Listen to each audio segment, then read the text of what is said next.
The bed from my LS Swap Nissan 720 still has a massive gap in the back, obviously. However, if you saw any of my previous videos, you know that everything else is completely welded up. So the only thing I have left to do is to take this piece, which is what I cut out of the front piece there, and make it fit nicely and weld it in the back, which should give me a perfect matching filler piece. Let's get to it so I can get this damn bed done.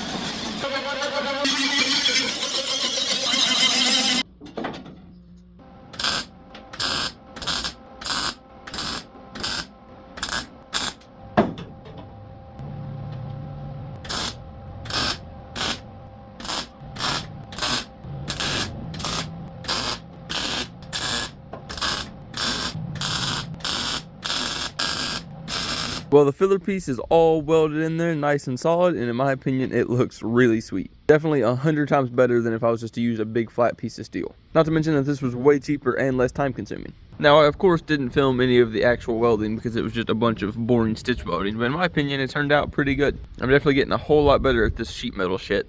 Up here was kind of nasty because I got off with the angle grinder cutting this piece out, so I had to do a bunch of filling, but once again it didn't turn out too bad. I'll get it ground down and you won't even tell. The next step is to now modify the truck so that the bed can go back on. Since I raised the floor, it changes a bunch of shit. So make sure you follow me if you want to see me do that, and so you can see this bed finally go back on the truck.